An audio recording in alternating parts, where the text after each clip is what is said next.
તો આણંદની વાત કરવામાં આવે તો આણંદ જિલ્લામાં આગામી ચોમાસાની ઋતુને ધ્યાનમાં રાખીને તેમજ આકસ્મિક પૂર જેવી પરિસ્થિતિમાં ઝડપી અને અસરકારક બચાવ કામગીરી માટે વિવિધ વિભાગો વચ્ચે સંકલન ચકાસવા આજે વહેરાખાડી ખાતે મહીસાગર નદીમાં મોકડ્રીલ યોજાઈ હતી।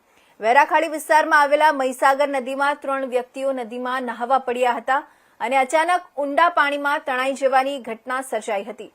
આ ઘટનાની જાણ સ્થાનિક સ્તરેથી જિલ્લા ડિઝાસ્ટર કંટ્રોલ રૂમને કરવામાં આવી હતી।